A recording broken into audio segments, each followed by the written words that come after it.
नमस्कार दोस्तों, स्वागत है आपका अपने YouTube चैनल कृति विद्या ट्यूटोरियल्स में। मैं हूं मिथिलेश वर्मा और आज हम लोग देखेंगे पर्यावरण अध्ययन। पर्यावरण अध्ययन में EVS का पार्ट 15 देखेंगे। हम लोग 14 तक पढ़ लिए हैं, आज हम लोग पार्ट 15 देखेंगे।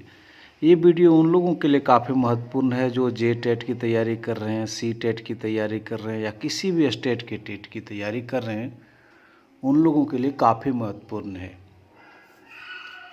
इसमें हम लोग देखते हैं इस सीरीज में कि विभिन्न परीक्षाओं में जैसे CTET, JTET, HP Himachal Pradesh TET, Punjab TET, विभिन्न प्रकार के टेट परीक्षाओं में पूछे गए प्रश्नों को ही देखते हैं और उम्मीद करते हैं कि इसी तरह के प्रश्न आएंगे और हम लोग बना पाएंगे। तो आइए हम लोग देखते हैं आज का पहला प्रश्न।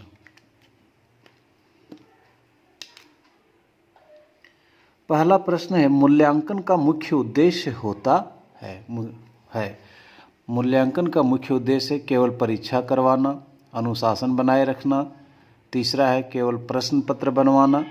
चौथा है अधिगमकर्ता की उपलब्धि जानना एवं सुधार लाना। तो इसका सही जो आंसर होगा आपको पता है, फोर्थ होगा कि अधिगमकर्ता की उपलब्धि जानना एवं सुधार लाना। मूल्यांकन का मतलब होता है, मूल्यांकन को अंग्रेजी में बोलते हैं इवैल्यूएशन। और इवैल्यूएशन का शाब्दिक अर्थ जो होता है मूल्य का अंकन करना। मूल्य का अंकन करना। मूल्यांकन का मतलब हुआ मूल्य का अंकन करना। तो मूल्य का अंकन करना का मतलब हुआ, मूल्य मतलब दाम नहीं समझिएगा, किसी वस्तु का दाम नहीं समझते हैं हम लोग। मूल्य मतलब होता है अच्छाई, आप कितना परोपकारी हैं, कितना शिष्टाचार है, आप कितना सामाजिक हैं, इन सबों को हम लोग मूल्य कहते हैं, वैल्यूज कहते हैं। तो मूल्य का अंकन करना को ही मूल्यांकन कहते हैं। इसका मुख्य उद्देश्य जो होता है अधिगमकर्ता की उपलब्धि जानना एवं आवश्यकता अनुसार सुधार लाना। मूल्यांकन का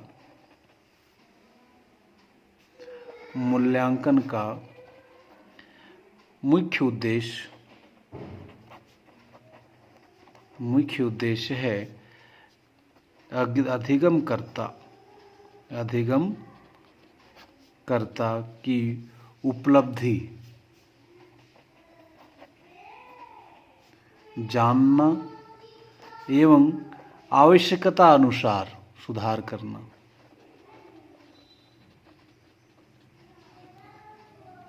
आवश्यकता अनुसार सुधार लाना है।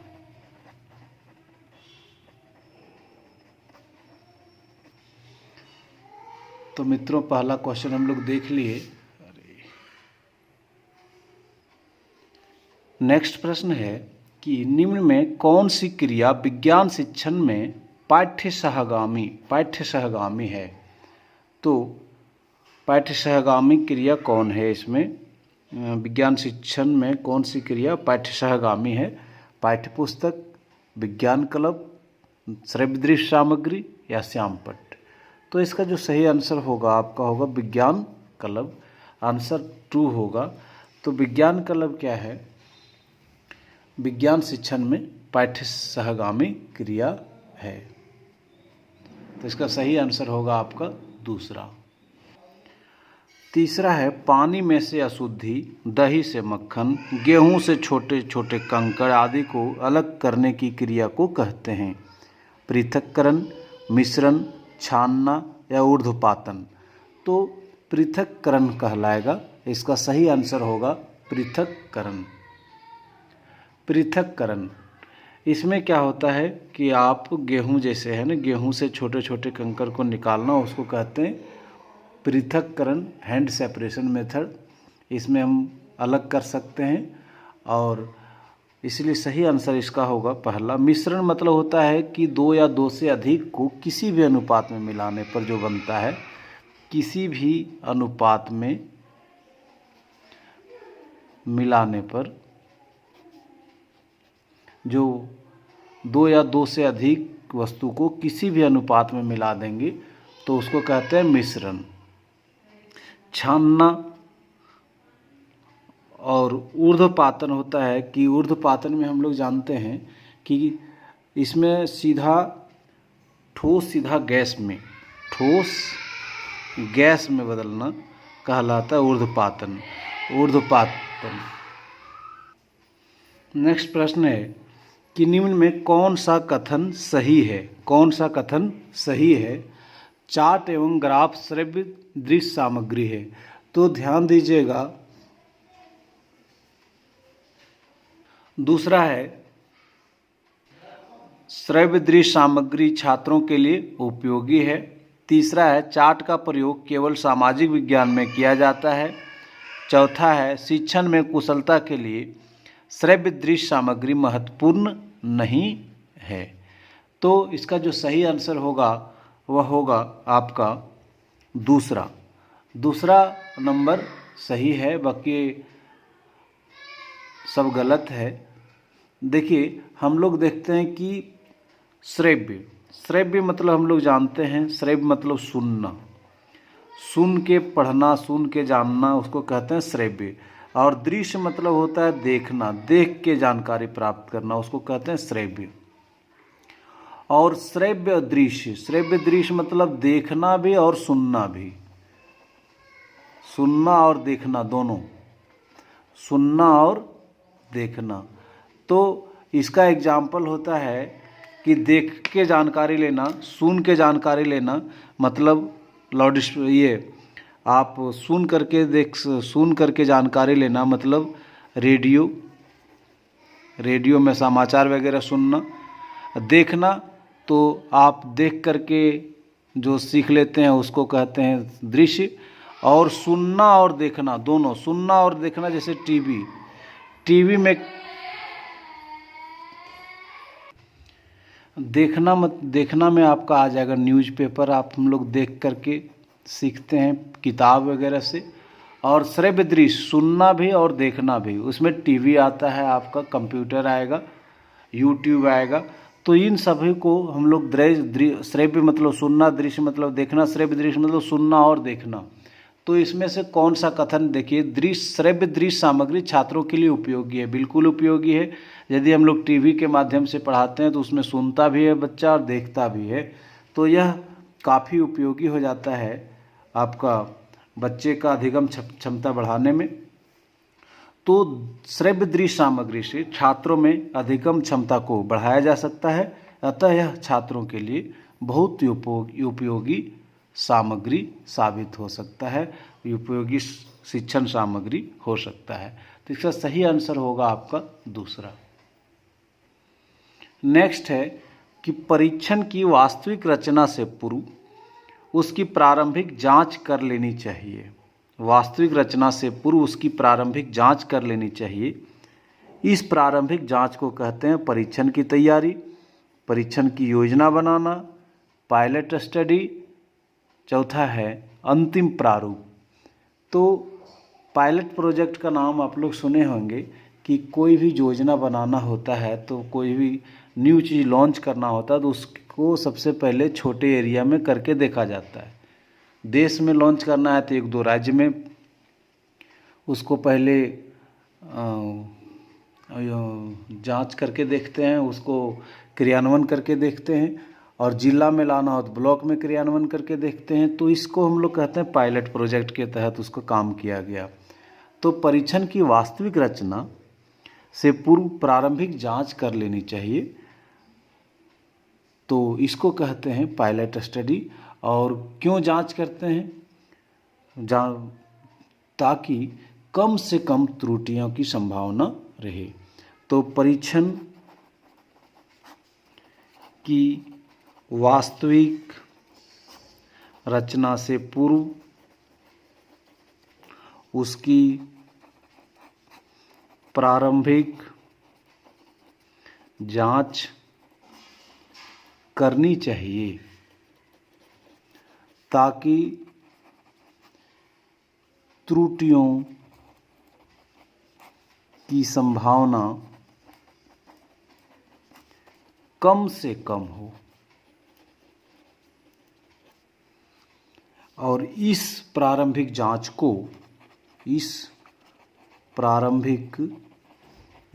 को पायलट स्टडी कहते हैं। तो समझ में आया होगा कि पायलट स्टडी किसे कहते हैं।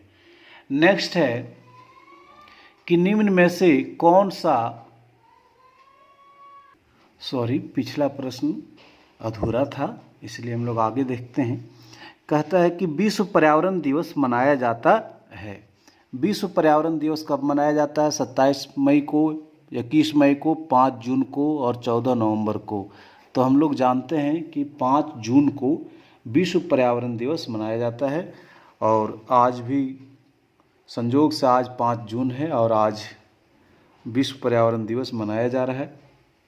तो क्यों मनाते हैं विश्व पर्यावरण दिवस?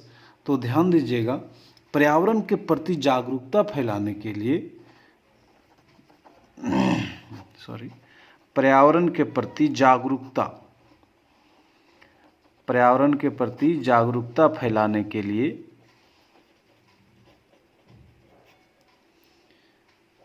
संयुक्त राष्ट्र संघ द्वारा 5 जून को विश्व पर्यावरण दिवस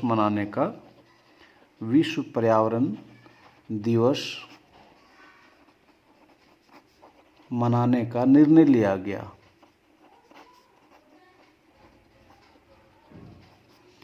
इस तिथि को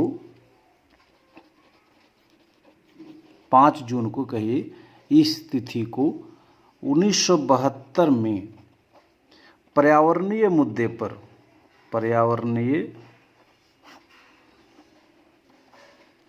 पर प्रथम वैश्विक सम्मेलन, वैश्विक मतलब पूरा विश्व के लोग आए थे, वैश्विक सम्मेलन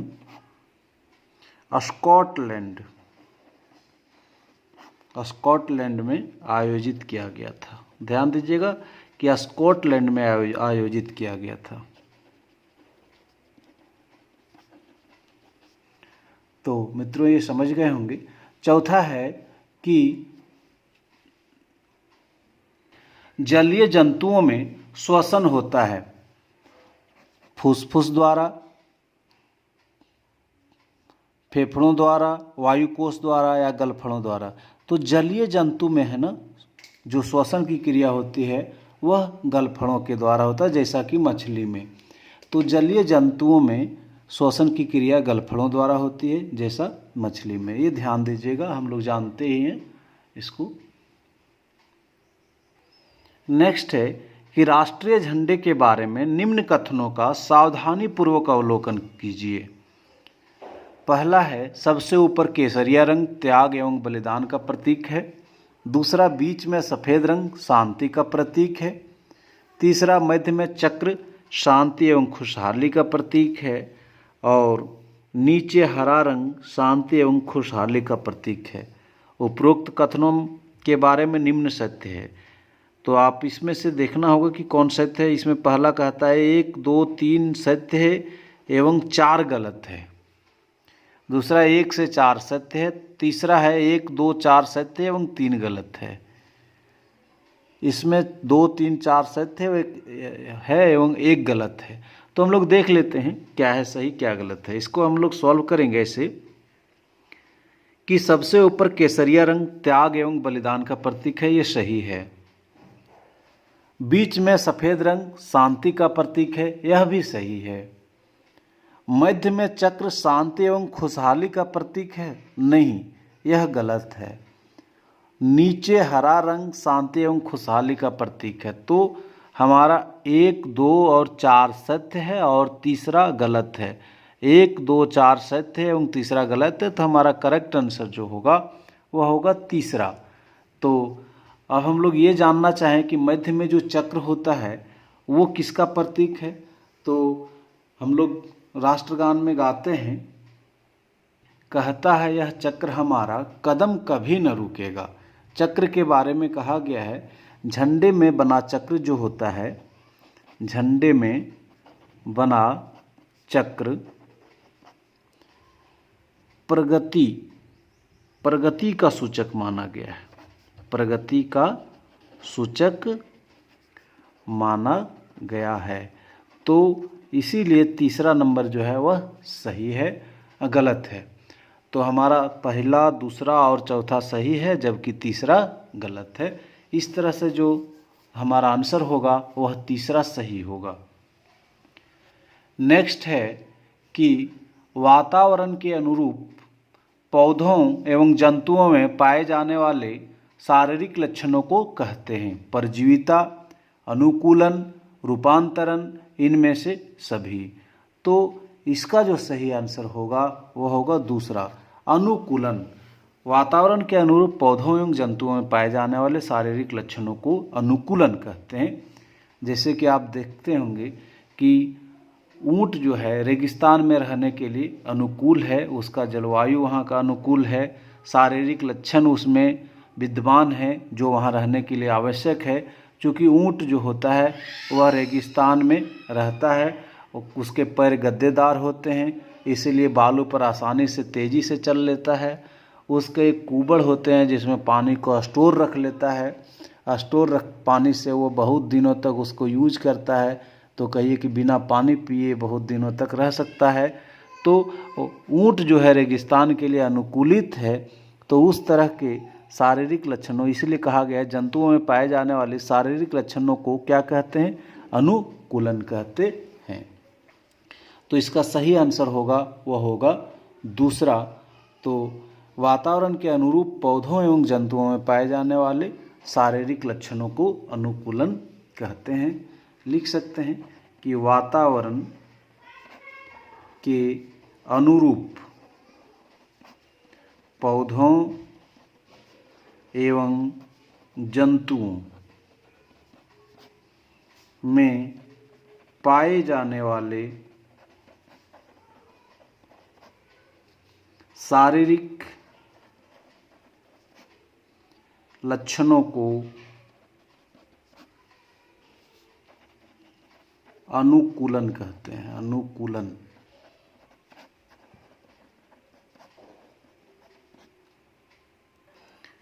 नेक्स्ट प्रश्न है कि राजस्थान राज्य का पक्षी अभयारण्य किस जिले में स्थित है? अलवर, सवाई माधोपुर, भरतपुर, चौथा है उदयपुर। तो इसका जो सही आंसर होगा राजस्थान राज्य का जो पक्षी अभयारण्य है वह भरतपुर में है। और भरतपुर में उसका जो नाम है, राजस्थान राज्य का जो पक्षी अभयारण्य, उसका नाम है केवला देव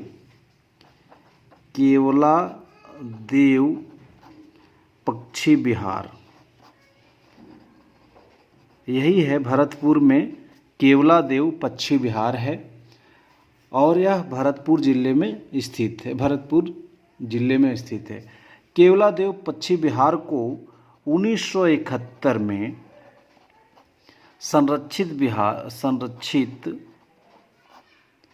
पक्षी विहार घोषित किया गया। 1971 में संरक्षित पक्षी विहार घोषित किया गया। और उसके बाद 1975 ईस्वी में यूनेस्को द्वारा विश्व धरोहर घोषित कर दिया गया। विश्व धरोहर घोषित कर दिया गया।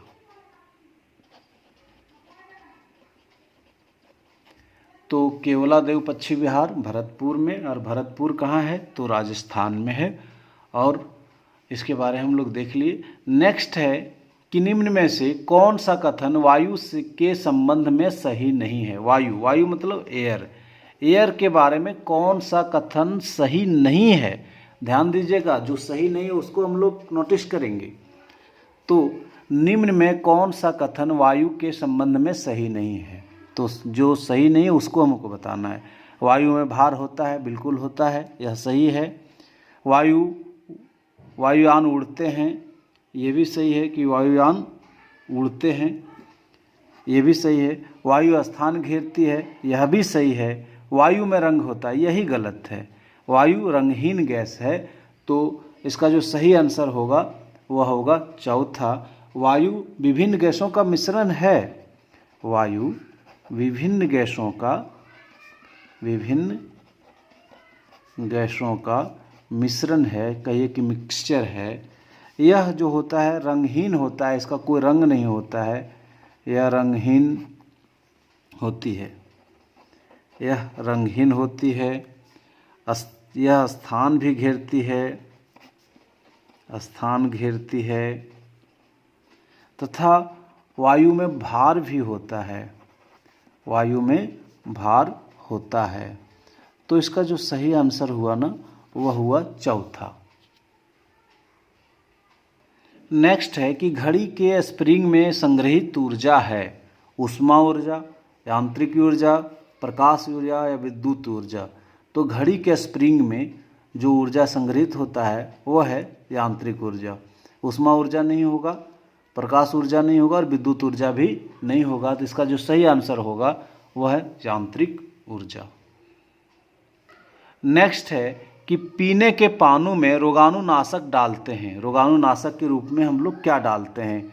पोटेशियम क्लोराइड तथा क्लोरीन, पोटेशियम परमैंगनेट तथा क्लोरीन, सोडियम क्लोराइड तथा ऑक्सीजन, पोटेशियम सल्फाइड तथा क्लोरीन।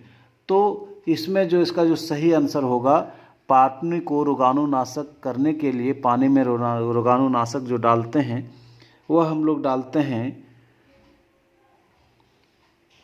पोटेशियम परमैंगनेट तथा क्लोरीन। तो पोटेशियम परमैंगनेट और क्लोरीन हम लोग डालते हैं। तो इसका सही आंसर जो होगा वह होगा दूसरा। तो पोटेशियम परमैंगनेट का कहीं फॉर्मूला पूछ लिया तो ध्यान रखिएगा, पानी में रोगाणुओं को नष्ट करने के लिए पोटेशियम परमैंगनेट, ध्यान दीजिएगा, हम लोग डालते हैं पोटेशियम परमैंगनेट। और पोटेशियम परमैंगनेट को हम लोग बोलते हैं KMnO4, इस तरह लिखा था पोटेशियम परमैंगनेट। तथा क्लोरीन, बड़ा सी छोटा एल, क्लोरीन डाला जाता है ताकि पानी रोगाणुमुक्त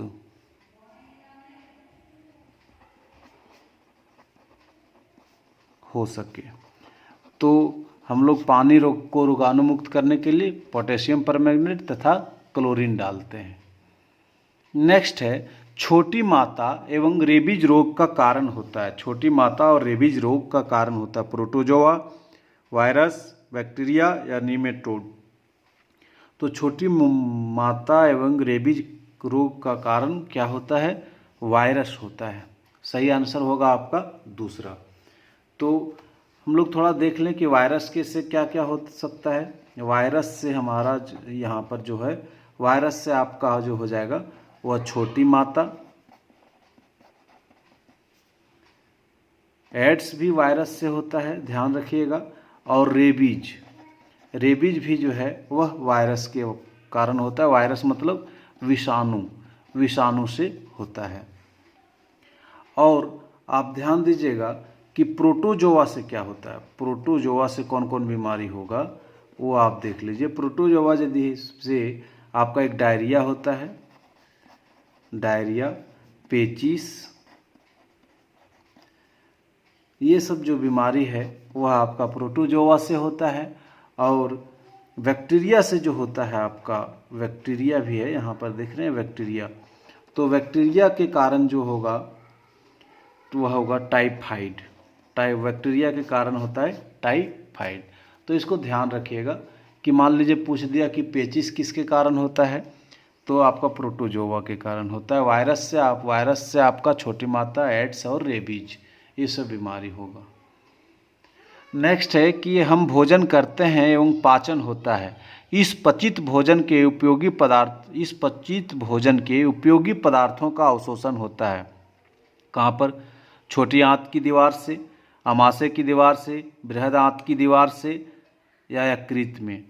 तो हम लोग भोजन करते हैं तो उसका जो पचित भोजन जो होता है, तो पचित भोजन के उपयोगी पदार्थों का मतलब जो इम्पोर्टेंट है, उपयोगी पदार्थों का अवशोषण कहाँ होता है, तो ध्यान रखिएगा कि छोटी आंत के दीवार से।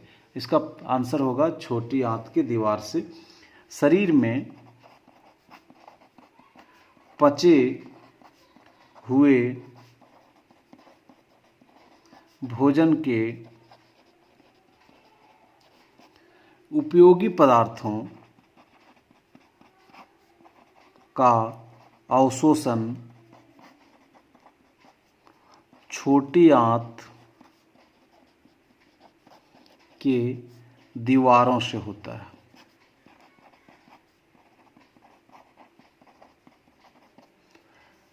नेक्स्ट है कि पौधे प्रकाश संश्लेषण द्वारा भोजन बनाते हैं।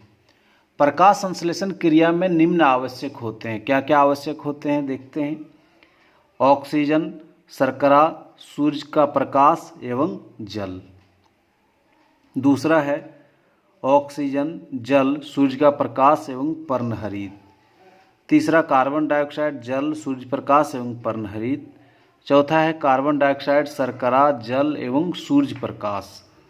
तो इसका जो सही आंसर होगा प्रकाश संश्लेषण द्वारा भोजन बनाते समय, वो ये सब चीज़ ज़रूरत होता है, कार्बन डाइऑक्साइड, शर्करा, जल एवं सूर्य का प्रकाश। ऑप्शन नंबर 1 इसलिए गलत हो जाएगा कि ऑक्सीजन उन लोग छोड़ते हैं, ऑक्सीजन का ज़रूरत नहीं होता है। प्रकाश संश्लेषण के सब द्वारा उसके बाद क्या होता है, ऑक्सीजन छोड़ते हैं, या तो इस क्रिया में, इस अभिक्रिया में ऑक्सीजन को छोड़ते हैं, इसलिए ऑक्सीजन का आवश्यक नहीं है, इसमें निकलता है ऑक्सीजन, इसलिए ये गलत है। यहाँ पर्णहरित के चलते गलत है, यहाँ पर्णहरित के चलते गलत है। तो इसका जो सही आंसर होगा वह होगा कार्बन डाइऑक्साइड, शर्करा, जल एवं सूर्य का प्रकाश। नेक्स्ट प्रश्न है कि मानव शरीर का सामान्य तापमान होता है 38 degree Celsius, 33 degree Celsius, 98.6 degree Celsius या 37 डिग्री सेल्सियस। तो इसका जो सही आंसर होगा वह होगा 4th नंबर। आप कह लीजिए मनुष्य के मानव शरीर का तापमान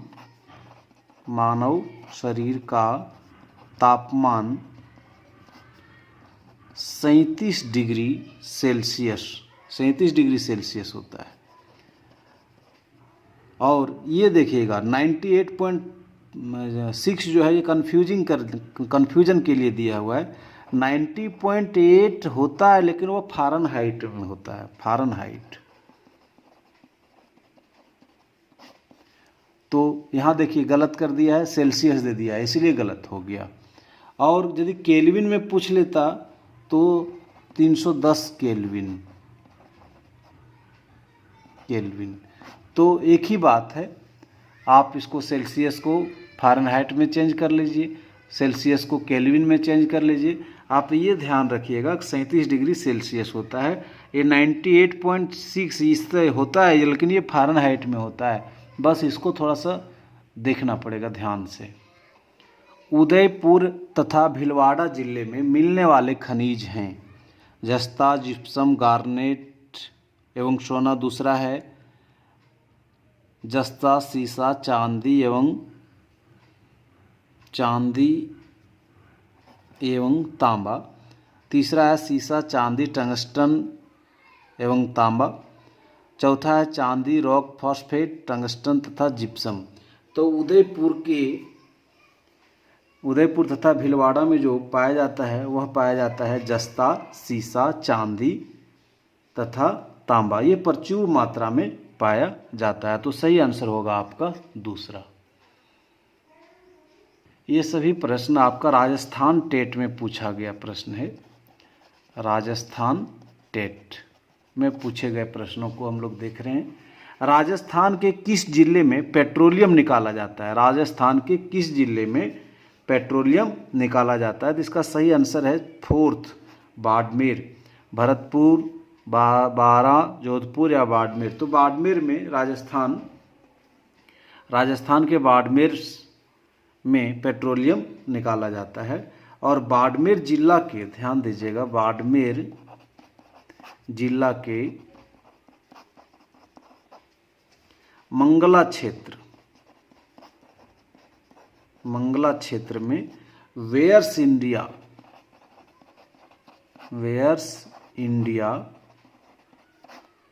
द्वारा पेट्रोलियम पदार्थ की रिफाइनरी लगाई गई है। रिफाइनरी लगाई गई है। नेक्स्ट है चंद्र ग्रहण होता है जब, पहला है चंद्रमा पृथ्वी एवं सूर्य के बीच होता है, दूसरा पृथ्वी सूर्य एवं चंद्रमा के बीच होता है, तीसरा सूर्य पृथ्वी एवं चंद्रमा के बीच में होता है, पृथ्वी सूर्य एवं चंद्रमा के सीधी रेखा में होता है।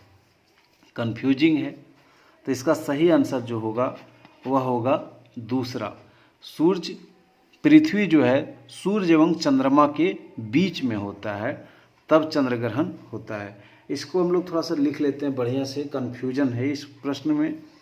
जब, ध्यान दीजिएगा, जब सूर्य एवं चंद्रमा के बीच पृथ्वी आ जाती है तो पृथ्वी की छाया, तो ध्यान दीजिएगा, पृथ्वी की छाया चंद्रमा पर पड़ने से चंद्रमा अंधेरे में डूब जाता है। चंद्रमा अंधेरे में डूब जाता है तथा दिखाई नहीं देता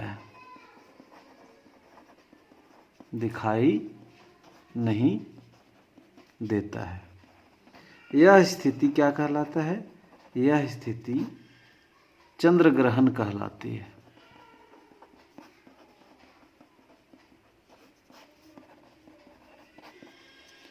तो मित्रों, यदि ये वीडियो आपको अच्छा लगा होगा तो प्लीज़ मेरे चैनल को सब्सक्राइब कर लें और बेल आइकन्स को ज़रूर दबा लें। इससे होगा क्या कि जब भी मैं वीडियो डालूंगा तो इसकी सूचना आपको सबसे पहले मिलेगी। और अब हम लोग बेसिक मैथ्स के साथ अब हम लोग बाल विकास भी पढ़ना शुरू कर दिए हैं। बाल विकास भी स्टार्ट कर रहे हैं।